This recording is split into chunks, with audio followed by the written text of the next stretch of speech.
تهوی می اسلام پیرکا بارینم وقتا ما هاد دیا عرض حزیا روزا تا دینه گو دی سعرده که به حزه امز کوبانینه مال ما ده ورد خطری هبو ام رو بود ترسیان ما باران را کرد همچینه گند لوی در که روز بوز سبا باران را بود چو او حواله خواه در کتش خواه بلیزن چون بلیزن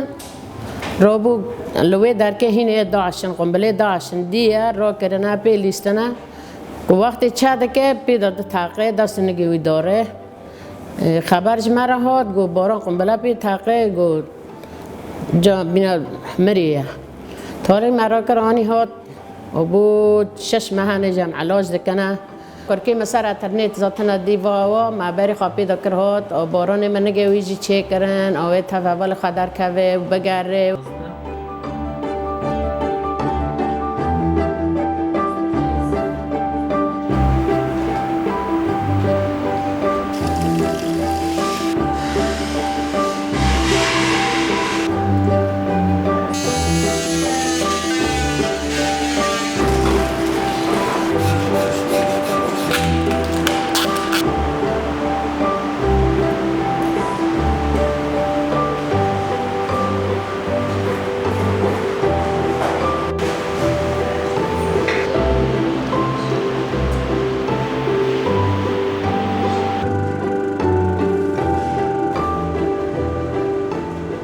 هاتن برم استقبال کردن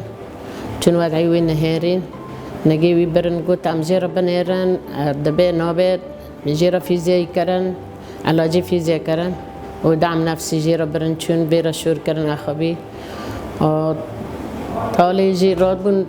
گو عملنگی بی بنست دبی نابد نهارین جیرا نیو کردن گوت چه دبی و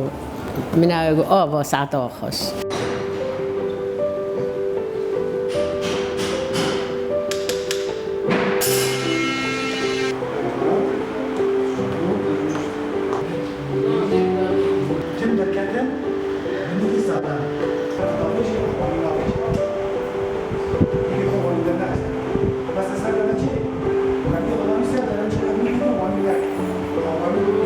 Başta